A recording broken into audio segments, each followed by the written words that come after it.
Hello friends. आज एक बहुत ही कॉमन प्रॉब्लम को लेके बात करने जा रही हूँ। हमारे बच्चे बहुत ही डर जाते हैं, छोटे छोटे चीज़ों से डर जाते हैं, अंधेरे से डर जाते हैं, कॉकरोचेस से डर जाते हैं, even they don't want to go to school. ऐसा बहुत सारा सिम्टम्स है कि हम पेरेंट्स फेस करते हैं कि हमारे बच्चे बहुत ही डरते हैं। So why they are getting fear, उनको डर क्यों लग रहा है वो हमको अंडरस्टैंड करना बहुत ज़रूरी है। तो आज मैं आपको ऐसे कुछ छोटे छोटे चीज़ें बताने जा रही हूँ जिससे हमको पता चलेगा कि हमारे बच्चे क्यों डरते हैं। Even we can apply this to our life also. इससे हमको भी समझ में आएगा कि हमको क्यों डर लगता है। जब हम ये अंडरस्टैंड कर पाएंगे कि हमको क्यों डर लगता है और हमारे बच्चे को क्यों डर लग रहा है, so in that scenario we can take the necessary actions। अभी फियर जो है वो दो टाइप के होते हैं, एक नॉर्मल फियर, एक प्रॉब्लमेटिक फियर। नॉर्मल फियर जब होता है कि इमीडिएट रिएक्शन, अभी एक कॉकरोच फ्लाई किया तो हमको डर लग गया। और जब प्रॉब्लमेटिक फियर मतलब एंग्जाइटी में हो गया, एक कंटिन्यूअस फियर, नहीं मुझे अकेले नहीं सोना है, नहीं मुझे वो नहीं जाना है, उसकी वजह से रोना स्टार्ट कर देना। ऐसा बहुत सारा सिचुएशन है जिसके वजह से फियर आ सकता है। तो we have to understand that it is a normal fear or it is a problematic fear। जैसे कुछ कुछ नॉर्मल फियर्स होता है जो एक डेवलपमेंटल फियर बोलते हैं, डिफरेंट डेवलपमेंटल स्टेजेस के टाइम पे आता है। जैसे एक होता है बच्चों को अंधेरे से डर लगता है, this is a very common fear. और एक होता है कि बच्चे को स्कूल नहीं जाना है, इसके रीजन ये होता है कि डेवलपमेंटल फियर्स, एक डेवलपमेंटल स्टेजेस में डिफरेंट डिफरेंट फियर्स होता है। जैसे बच्चों को अंधेरे से बहुत डर लगता है, so we have to understand that अंधेरे से क्यों डर लगता है। उनको पता नहीं चलता है कि जब लाइट बंद हो जाता है तब चीज़ें उसके पोजीशन में ही रहता है या चला जाता है। Also they have the fear of go to school, क्योंकि स्कूल एक नया जगह है, उधर they have to adjust new friends, new teachers. So they have the anxiety like उधर क्या होगा, सो एनवायरमेंटल फियर।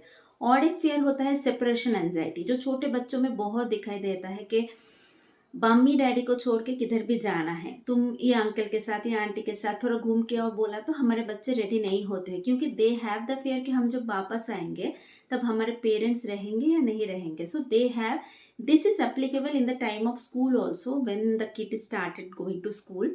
तो उनको ये मम्मी डैडी को छोड़ के स्कूल में इतना टाइम स्पेंड करना है, नया एनवायरनमेंट, बस में जाना, नया फ्रेंड, सो ये एंग्जाइटी उनको होता है।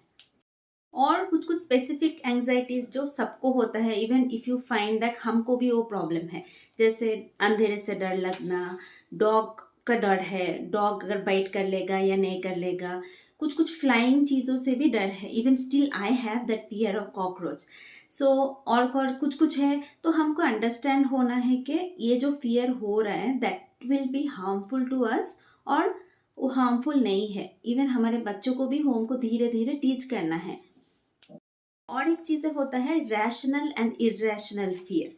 रैशनल फियर है जैसे डॉग से डर है, कॉकरोच से डर है, अंधेरे से डर है, वो हम रैशनल फियर बोल सकते हैं because we are able to understand.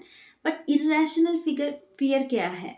Irrational fear है जैसे इमेजिनरी, हमारे बच्चे बहुत इमेजिनेशन स्टार्ट करते हैं, सो इमेजिनरी फियर, जैसे मॉन्स्टर आ गया है, कोई फेरी उठा के मुझे लेके जाएगा, ऐसा इमेजिनरी फियर भी हमारे बच्चों में होता है। So we have to understand that is it rational fear है, इरेशनल फियर है। So according to that we can work out. ऐसा बहुत सारा स्टडीज में देखा जाता है कि लड़कों से ज़्यादा लड़कियों में फियर ज़्यादा होता है। If you have a girl baby, then there will be a chance like 20% girls will have more fear than boys। सो कुछ कुछ टाइम पे हम देखते हैं कि ये फियर है तो हमको अभी क्या करना है। मेन है exposure. Exposure is very important to the fear. Now exposure हम कब करेंगे? अब हमको पता है it is a problematic fear, इधर हमको डेंजर है। जैसे भी एक फियर है, मैं स्नेक को सामने, exposure is important but exposure हमको सोच समझ के करना है। अभी मुझे स्नेक से डर है, मैं स्नेक के सामने मुझे एक्सपोज नहीं कर सकती, मेरे बच्चे को एक्सपोज नहीं कर सकती। बट अगर एक कॉकरोच फ्लाई कर रहा है तो we can expose that to the kids and we can make them understand that why it is important. कुछ कुछ टाइम पे हम देखते हैं ये जो स्कूल जाने का फियर है, ये जो डॉग से फियर है या अंधेरे से फियर है, तो वो धीरे धीरे चला जाता है. Even it will subside if you have notice that kids will stop crying after 10 or 15 days, और maybe it might take little bit more time depending upon the kid.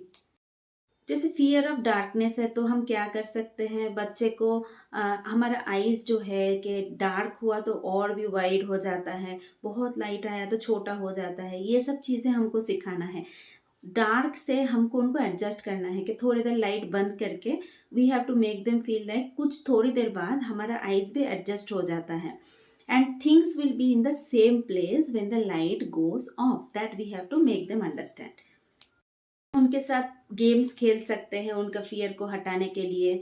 So main thing, जब भी बच्चे fear करें, वो fear कौन-सा level में है, उसका इंटेंसिटी क्या है, वो रिपीटेड है, नहीं है, एक स्पेसिफिक टाइम पे आ रहा है डे में या नहीं है, ये सब जो साइंस है वो हमको आइडेंटिफ़ाई करना है. वो आइडेंटिफ़ाई होने के बाद ही हम कुछ एक्शन ले सकते हैं. कभी क्या होता है, बचपन में ही ये प्रॉब्लम्स आइडेंटिफाई नहीं हुआ तो बड़ा होने के बाद भी ये प्रॉब्लम्स एंग्जाइटी में ट्रांसफ़र होता है कि बच्चे सोशल गैदरिंग में बिल्कुल नहीं जाना चाहते because they have the social anxiety.